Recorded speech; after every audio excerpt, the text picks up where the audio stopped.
Llegim o què? Avui parlarem de El dibuixant d'ossos, d'en Bernat Cormant.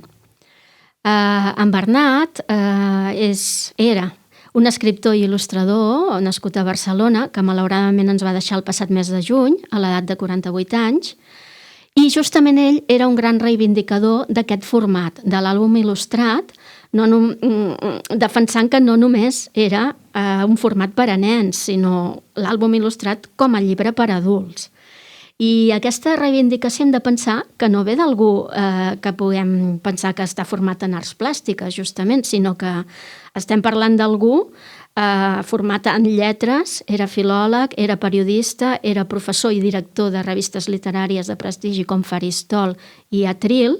Ell tracta de temàtiques que no són lleugeres, en aquests àlbums. Tracta l'homosexualitat, tracta la soledat, tracta el sentir-te diferent, temes que són bastant punyents, però sempre ho fa amb un tipus d'il·lustració, amb llapis, amb carbó, amb traç molt fi, amb un dibuix realista, amb a vegades expressions que són bastant hieràtiques dels rostres, però que ell, amb la postura del cos, amb la posició de la imatge dins de la pàgina, amb les ombres, amb els espais en negatiu, diguem, sap transmetre molt bé totes aquestes emocions i sentiments dels que parlem.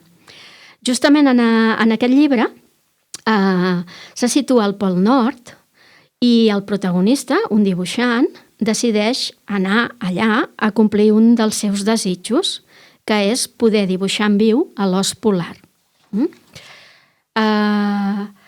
Pilar, a veure, si tu penses en el Pol Nord, quines imatges i sensacions et venen al cap? A veure, em ve al cap molta blancor, tot blanc. Em ve al cap a l'os polar. Sí. Unes petjades. Em ve al cap silenci. Una mica de solitud, també. Solitud, potser fred.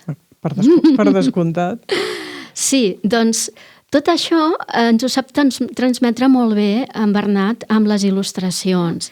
Ell doncs, ens va fent que nosaltres acompanyem aquest dibuixant en aquesta aventura que emprèn aquí al Pol Nord.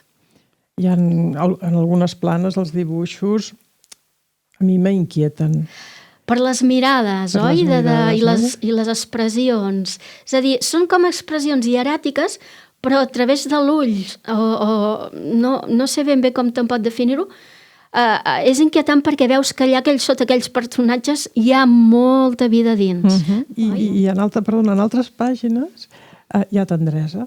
Mira aquí, asseguts a la taula, el protagonista i l'os polar. És que, de fet, la narració també fa un gir molt interessant i molt sorprenent en aquest llibre.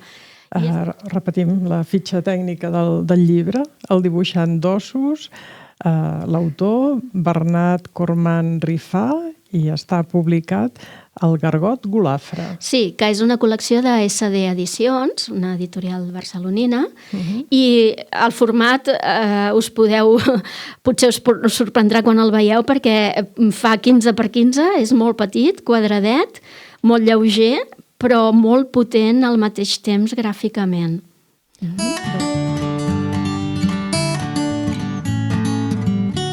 Llegim o què?